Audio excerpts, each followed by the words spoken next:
Friends, welcome to my YouTube channel. आज हम लोग क्लास 10 के चैप्टर 10 वृत्त जो है उसी का एग्जाम्पल नंबर 1 to 3 को करेंगे। ये बहुत ज़्यादा इम्पोर्टेंट है, तो इसलिए अच्छे से देख लीजिएगा। पहले वीडियो में मैंने 10.1 पढ़ में और 10.2 पढ़ में दोनों को करवा दिया है, तो उसे आप देख लीजिएगा, अच्छे से समझ में आ जाएगा। उसके बाद ये वीडियो देखिएगा, बहुत अच्छे तरीके से समझ में आएगा। तो सबसे पहला क्वेश्चन स्क्रीन पे आ गया है, आप देखिए क्या है। सिद्ध कीजिए कि दो संकेंद्रीय वृत्तों में बड़े वृत्त की जीवा जो छोटे वृत्त को स्पर्श करती है, स्पर्श बिंदु पर समद्विभाजित होती है। ये आपको दे दिया है फिगर, ठीक है। तो हम लोग ड्रॉ करते हैं, देखते हैं इसको कैसे सिद्ध करेंगे, ठीक है। क्या है, दो संकेंद्रीय वृत्त है जिसका जो केंद्र है उसका नाम O है, ठीक है। केंद्र से एक त्रिज्या खींचिए स्पर्श बिंदु पे, यहाँ पे इस वृत्त में एक स्पर्श रेखा खींचते हैं हम लोग, ठीक है। ये जो 90 डिग्री है हम लोग पहले ही पर में 10.1 में सिद्ध किए हैं, ठीक है। और इसका नाम हम लोग रख देते हैं P, ठीक है। और ये A और ये B। तो हमें क्या सिद्ध करना है, हमें सिद्ध करना है ना कि AP जो है BP के बराबर है, हमको यही सिद्ध करना है। तो सबसे पहले देखेंगे क्या दिया है, क्या क्या दिया हुआ है, सॉरी दिया है, तो दिया है को हम लोग लिख लेंगे। यहाँ पर देखिए दिया क्या है, एक संकेंद्रीय वृत्त है, यहाँ संकेंद्रीय है, ठीक है, जिसका केंद्र O है, ठीक है, तथा छोटे वृत्त की जो त्रिज्या है वो क्या है, OP है, ठीक है। और जो बड़ा वाला वृत्त है उसका केंद्र एक ही है दोनों वृत्त का, लेकिन बड़ा वाला वृत्त का जो जीवा है वो AB इसका जीवा दिया हुआ है, ठीक है। हमको सिद्ध करना है, देखते हैं क्या हमें सिद्ध क्या करना है। सिद्ध करना है AP is equal to BP, AP is equal to BP, यही हमको क्या करना है, सिद्ध करना। थोड़ा सा रचना करेंगे, इसमें बहुत सिंपल है, हम लोग बुक में बहुत ही घुमा कर दिया हुआ है, लेकिन हम लोग आसान तरीके से देखेंगे। क्या करेंगे, इसको इससे मिला देंगे और नॉर्मली इसको इससे मिला देंगे, ठीक है। यहाँ पे इधर समकोण बन रहा है, इधर भी तो समकोण बनेगा। अब चलिए रचना क्या किए, A को O से मिलाएं और O को B से मिलाया, ये हम लोग रचना किए, ठीक। अब हम लोग प्रमाण में चलेंगे। प्रमाण में हम लोग क्या देखेंगे, देखिए त्रिभुज OPA, त्रिभुज OPA और त्रिभुज OPB, दोनों त्रिभुज को अगर समरूप कर दिया जाए, सॉरी दोनों त्रिभुज को सर्वांगसम कर दिया जाए, इसको और इसको, तो सर्वांगसम हो जाएगा, तो ये इसके बराबर हो जाएगा, क्योंकि ये भी त्रिभुज का भुजा है और ये भी भुजा है। तो दोनों त्रिभुज में हम लोग चलेंगे। तो सबसे पहले देखिए OA क्या है, बड़े वाला वृत्त का त्रिज्या दिख रहा है, और OB ये भी तो त्रिज्या है, यानी OA is equal to OB। कैसे, क्योंकि बड़े वृत्त की त्रिज्या है, इसीलिए ये दोनों आपस में बराबर है, ठीक है। क्योंकि वृत्त की सभी त्रिज्याएं क्या होती है, आपस में बराबर होती है। अब सेकंड देखिए OP जो है, OP के दोनों त्रिभुज में क्या है, उभयनिष्ठ है, ठीक है। और एक रह गया क्या, एंगल, ये भी 90 डिग्री है और ये भी 90 डिग्री है, यानी angle OPA is equal to angle OPB, कैसे, 90 डिग्री से, ठीक है। अब तीन चीज मिल गया, दो साइड मिल गया, एक एंगल, यानी ये त्रिभुज क्या है, इसके सर्वांगसम है, यानी त्रिभुज OPA सर्वांगसम त्रिभुज OPB किस क्राइटेरिया से, साइड एंगल, साइड विषमता शर्त से, ठीक है। इसीलिए बाईसीपीसीटी से हम लोग कह सकते हैं कि इसका सारा पार्ट जो है इसके सारे पार्ट के बराबर है, यानी AP जो है बराबर किसके होगा, BP के, यानी AP बराबर बी ए पी, सॉरी यहाँ पे A P is equal to B, यही तो हम लोग को प्रूफ करना था। हो गया क्या प्रूफ, क्लियर। अब हम लोग एग्जाम्पल नंबर सेकंड देखेंगे कि सेकंड एग्जाम्पल क्या है। देखिए सेकंड एग्जाम्पल यहीं पे दिया हुआ है क्या, केंद्र O वाले वृत्त पर बाह्य बिंदु T से दो स्पर्श रेखाएं TP तथा TQ खींची गई है। सिद्ध कीजिए कि angle PTQ is equal to 2 angle OPQ है। हम लोग को ये फिगर दिया हुआ नहीं है, एग्जाम में हम लोग को ये फिगर खुद से बनाना है, ठीक है। बुक में बहुत ही टफ तरीका से दिया है, लेकिन मैं आपको बहुत इजी तरीके से सिखाऊंगी। देखिए बनाते हैं इसको कैसे हैं। सबसे पहले हम लोग फिगर खुद से बनाएंगे, बनाते हैं। सबसे पहले देखिए एक वृत्त है जिसका केंद्र क्या है O। अब कोई बाहरी बिंदु को T ले लीजिए, ठीक है, और इससे दो स्पर्श रेखाएं यानी टेंजेंट लाइन को खींचिए। इस बिंदु से यहाँ से खींचिए, कहाँ है बिंदु, यहाँ से इस पर। ये हम लोग का एक टेंजेंट लाइन खींचा गया और ये दूसरा, ठीक है। और यहाँ से इसको हम लोग मिला देंगे, दोनों टेंजेंट लाइन को क्वेश्चन के अकॉर्डिंग, ठीक है। और फिर इसको इससे मिला देंगे और इसको इससे मिला देंगे, ठीक है। इसका भी नाम कुछ रख दीजिए पी क्यू, ठीक है। और इसको भी बीच से इसको इससे मिला दीजिए। ये हम लोग का फिगर बन के तैयार हो गया, ठीक है। तो हम लोग पढ़े हैं, क्या पढ़े हैं, सबसे पहले हमको जो प्रूफ करना है ना, ये वाला एंगल के दुगना है पूरा, ये वाला पूरा टी एंगल है, ठीक है।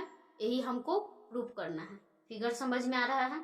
तो यहाँ पे देखिए हम लोग प्रमेय 10.1 में क्या पढ़े हैं, यहाँ पे क्या होता है, टोटल 90 डिग्री होता है, ठीक है। और यहाँ पे भी अगर कोई स्पर्श बिंदु पर कोई त्रिज्या आकर पड़ती है तो यहाँ पे टोटल 90 डिग्री का कोण बनता है। हमको ये नहीं पता ये कितना है, ये कितना है। चलिए अब बनाते हैं इसको। देखिए सबसे पहले दिया हुआ है कि एक वृत्त है जिसका केंद्र O है तथा TP और TQ क्या है, इसके स्पर्श रेखाएं हैं, ठीक। क्या हमको सिद्ध क्या करना है, एंगल PTQ, एंगल जो है PTQ is equal to 2 angle QPO, यही हमको क्या करना है, प्रूफ करना है। तो आइए करते हैं। सबसे पहले देखेंगे, उसके बाद हम लोग प्रमाण में चलते हैं, ठीक है। ध्यान से देखिएगा, प्रमाण में हम लोग चलेंगे तो सीधे यहाँ पे फिगर में आप देखिए, ठीक है, सॉरी फिगर में क्या आप देख रहे हैं कि OP है, जो OP क्या है, इसका त्रिज्या है, और OQ इसका त्रिज्या है, यानी OP और OQ आपस में क्या होंगे, बराबर। तो लिखिए OP is equal to OQ। क्यों बराबर है, कैसे, क्योंकि ये वृत्त की त्रिज्या है, ठीक है, क्लियर। तो जब ये और ये बराबर हैं और ये एक त्रिभुज बन रहा है, तो हम लोग समद्विबाहु त्रिभुज में क्या पढ़े हैं कि ये एंगल इस एंगल के भी, ये साइड अगर इस साइड के बराबर है तो ये एंगल इस एंगल के क्या होगा, बराबर। तो हम लोग लिख सकते हैं एंगल P, या फिर लिख दीजिए OPQ, OPQ is equal to angle OQP, ठीक है। इसको मान लीजिए हम लोग समीकरण 1, ठीक है। अब हम लोग मानेंगे खुद से, माना, आपको दिखाई दे रहा है ना, देखिए अच्छा से, ठीक है। माना, क्या हम लोग मानेंगे, तो angle OPQ is equal to theta मान लेंगे। इस एंगल को हम थीटा मान रहे हैं, ठीक है। इस एंगल को अगर थीटा मानते हैं तो ये एंगल ऑटोमेटिक थीटा होगा, क्योंकि ये दोनों आपस में बराबर है। तो angle OQP is equal to भी क्या हो जाएगा, थीटा। इसको हम लोग समीकरण 2 मान लेते हैं, ठीक है। इतना समझ में आ गया आपको। एकदम थोड़ा सा और देखिएगा और तुरंत आपको सारा चीज समझ में आ जाएगा। जब ये एंगल थीटा है, ठीक, और ये टोटल एंगल कितना था, 90 डिग्री हम लोग पढ़े थे, तो ये एंगल क्या होगा, 90 माइनस, ये एंगल क्या हो जाएगा, 90 माइनस थीटा ऑटोमेटिक। और ये एंगल 90 माइनस थीटा, तो ये एंगल भी कितना, 90 माइनस थीटा, क्योंकि दोनों टेंजेंट लाइन आपस में स्पर्श रेखाएं क्या होती हैं, बराबर होती हैं, ठीक है। तो ये भी एंगल कितना हो जाएगा 90 माइनस थीटा। ठीक है, बस बन गया है। थोड़ा सा देखिए इसको कैसे हम लोग बनाते हैं। तो लिखिए एंगल टी पी, यहाँ पे कोई बिंदु ले ले, आर ले लीजिए। ठीक है, angle T P R is equal to angle T Q R, T Q R is equal to 90 minus theta. ठीक है, क्लियर, इतना समझ में आ गया। ये दोनों एंगल का मान इतने हैं, या फिर ऐसे भी आप कह सकते हैं कि दोनों, क्योंकि ये त्रिभुज इसके सर्वांगसम है, हमको साफ साफ दिख रहा है। यहाँ पे क्या है 90 डिग्री है। ठीक है, यहाँ पे 90 डिग्री है, और सभी, और ये इसका क्या है, ये टेंजेंट लाइन आपस में बराबर है, और एक भुजा क्या है उभयनिष्ठ है, यानी ये सर्वांगसम आपको दिख रहा है, इसीलिए ये दोनों क्या होगा बराबर होगा। अब चलिए त्रिभुज पी टी क्यू में, त्रिभुज पी, देखिए पी टी क्यू में, ये बड़ा वाला त्रिभुज में हम लोग चल रहे हैं, टी पी क्यू में। ठीक है, तो टी पी हम लोग क्या पढ़े, तीनों त्रिभुज के तीनों कोणों का योग कितना होता है 180 डिग्री। तो लिखिए angle T plus angle P plus angle Q, ठीक है, is equal to 180 degree. Clear, इतना क्लियर। तो हम लोग एंगल लिखेंगे टी, हम लोग को नहीं पता है, और यहाँ पे देखिए एंगल पी और एंगल क्यू कितना है 90 माइनस थीटा, 90 माइनस थीटा, तो plus 90 minus theta plus 90 minus theta is equal to 180 degree. Clear, तो एंगल टी, ठीक है, और 90 90 कितना 180, और थीटा थीटा माइनस एक थीटा और माइनस एक theta minus 2 theta is equal to 180 degree. ठीक है, 80 से 80 खत्म हो गया, इधर प्लस में उधर जाएगा तो माइनस में खत्म हो जाएगा, और एंगल टी इसको उधर भेज देते हैं, बराबर के उधर भेजेंगे तो क्या हो जाएगा, माइनस है तो प्लस 2 थीटा। ठीक है, तो टी को हम लोग क्या लिख सकते हैं, एंगल पी टी क्यू लिख सकते हैं, एंगल पी टी क्यू। ठीक है, और 2 थीटा को हम लोग लिख सकते हैं, ये एंगल और ये एंगल दोनों थीटा माने थे, तो ओ पी क्यू। ठीक है, ओ 2 एंगल ओ पी क्यू, यही तो हमको प्रूफ करना था, हो गया प्रूफ। क्लियर, एक बार फिगर देख लीजिए और आप लोग देखिए हम लोग कैसे इसको सॉल्व किए। ठीक है, इजी है। अब हम लोग एग्जाम्पल नंबर कितना देखेंगे, एग्जाम्पल नंबर 3 देखेंगे, 3 और लास्ट इस चैप्टर का यही एग्जाम्पल है। ठीक, तो क्या है देखते हैं, 5 सेंटीमीटर त्रिज्या के एक वृत्त की 8 सेंटीमीटर लंबी एक जीवा PQ है। ठीक है, P और Q पर स्पर्श रेखाएं परस्पर एक बिंदु T पर प्रतिच्छेदित करती हैं, TP की लंबाई ज्ञात कीजिए। यानी इसका हम लोग को लंबाई पूछ रहा है। ठीक है, आपको क्लियर दिखाई दे रहा है, इसका हम लोग को लंबाई पूछ रहा है, बाकी ये दिया हुआ है, ये दिया हुआ है। ठीक है, अब हम लोग बनाते हैं इसको। एक वृत्त दिया हुआ है, ठीक है, जिसका बाहरी बिंदु T है। ठीक है, क्लियर, T से एक स्पर्श रेखा खींचा गया है, खींच लीजिए, T से एक स्पर्श रेखा, क्लियर, यहाँ खींच लिए, और एक स्पर्श रेखा नीचे की तरफ खींचा गया है। ठीक है, तो हम लोग खींच लिए, उसके बाद ये दोनों स्पर्श रेखा को एक रेखा मिला रही है, और फिर से आपको त्रिज्या के पास। क्लियर, इतना हम लोग का फिगर है, जिसमें से ये वाला साइड हमको, आपको सबका नाम दे दीजिए, ओ केंद्र है, पी क्यू ये रेखा है, ये आर पॉइंट है जहाँ पे 90 डिग्री बन रहा है। ठीक है, और ये हम लोग का एंगल नहीं पता है। ठीक है, अब हम लोग ये 5 सेंटीमीटर दिया हुआ है, और ये पी क्यू टोटल आपको 8 सेंटीमीटर दिया हुआ है। ठीक है, टोटल 8 सेंटीमीटर है, तो हम लोग को पता है ये दोनों त्रिभुज आपस में क्या होते हैं सर्वांगसम, यानी ये 4 सेंटीमीटर, तो ये भी कितना हो जाएगा 4 सेंटीमीटर, यानी यहाँ पे हो जाएगा पी आर कितना हो जाएगा 4 सेंटीमीटर। ठीक है, क्लियर, और ये टोटल जो पी क्यू था वो 8 सेंटीमीटर दिया हुआ। ठीक, तो सबसे पहले हम लोग क्या करेंगे, इस त्रिभुज में चलेंगे। ठीक है, तो त्रिभुज PRO, PRO, ठीक है। ये हम लोग को 4 सेंटीमीटर मिल गया। तब पाइथागोरस प्रमेय लगा के हम लोग RO निकालेंगे, ठीक है। इतना त्रिभुज में पाइथागोरस प्रमेय से, ठीक है। पाइथागोरस प्रमेय से चलेंगे। पाइथागोरस प्रमेय क्या कहता है? पाइथागोरस प्रमेय क्या कहता है कि सबसे बड़ी भुजा यानी कर्ण का स्क्वायर शेष दोनों भुजाओं के स्क्वायर के बराबर होता है, यानी आधार के स्क्वायर प्लस लंब के स्क्वायर, ठीक है। यही वाला फॉर्मूला हम लोग लगाए हैं, लेकिन यहाँ पे क्या हम लोग को आधार चाहिए, ठीक है। तो आधार यानी O R is equal to, sorry R है, अंडर रूट ओवर कर्ण का स्क्वायर यानी ओ पी का स्क्वायर, अब माइनस करना पड़ेगा क्या, पी आर का स्क्वायर, ठीक है। तो ये हम लोग का कितना दिया हुआ था, 5 सेंटीमीटर यानी 5 का स्क्वायर माइनस 4 का स्क्वायर, यानी अंडर रूट ओवर 25 माइनस 16 यानी अंडर रूट 9, यानी 3 सेंटीमीटर हमको ये मिल गया, ठीक है।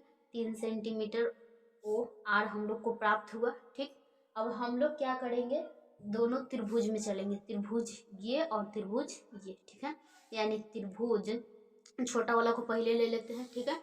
यानी छोटा वाला त्रिभुज का क्या नाम है, PRO, और बड़ा वाला का PRT, ठीक है। यानी त्रिभुज PRO और त्रिभुज PRT में, ठीक है। दोनों में एक अब क्या है, 90 डिग्री है। Angle PRO is equal to angle PRT is equal to 90 degree, ठीक है। 90 डिग्री यानी समकोण। हम लोग पहले ही पढ़ चुके हैं कि दुनिया में सारा समकोण त्रिभुज क्या होता है, समरूप होता है, इसीलिए क्योंकि दोनों 90 डिग्री है। और हम लोग जानते हैं, वी नो डैट, हम लोग क्या जानते हैं कि सभी समकोण त्रिभुज समरूप होते हैं। सभी समकोण त्रिभुज जो हैं, सॉरी समकोण, ठीक है, समकोण त्रिभुज आपस में समरूप होते हैं, ठीक है। तो हमको समरूप प्रूफ करना भी नहीं पड़ा और ये पहले ही हो गया, ठीक है। यानी ये त्रिभुज इसके समरूप है, यानी इसका सभी भुजा का अनुपात इसके सभी भुजा के अनुपात के क्या होगा, बराबर होगा। तो हम लोग सबसे पहले साइड को इसके ले लेते हैं, यानी लेंगे सबसे पहले त्रिभुज दोनों में थेल्स प्रमेय से, या आप लोग लिख सकते हैं प्रमेय 6.1 से। प्रमेय 6.1 को भी आप लोग लिख सकते हैं, ठीक। यहाँ से हम लोग क्या लिखेंगे, जो टीपी है, यहाँ से देखिए, यहाँ पे लिखिए क्या है, PO बटा TP, ठीक है, बराबर इसमें क्या लिखेंगे, RO बटा क्या हो जाएगा, RP, ठीक है। ठीक है, सबका मान रखते हैं हम लोग, ठीक है, मान रखो 5 बटा TP, और RO का जो मान दिया हुआ है 3 और इसका मान दिया हुआ है 4, यानी 4 5 20। क्रॉस मल्टीप्लिकेशन करेंगे, यानी TP 3 TP इधर 4 5 20, यानी जो TP था, TP इज इक्वल टू हम लोग को कितना आया, 20 बटा 3 सेंटीमीटर। यही तो हम लोग को लाना था, TP का लंबाई, यही आंसर हो गया, ठीक है। क्लियर। आई होप आप लोग को समझ में आ गया होगा। वीडियो अच्छी लगी हो तो लाइक करें, मेरे चैनल पे न्यू है तो सब्सक्राइब कर लीजिए। Thank you so much.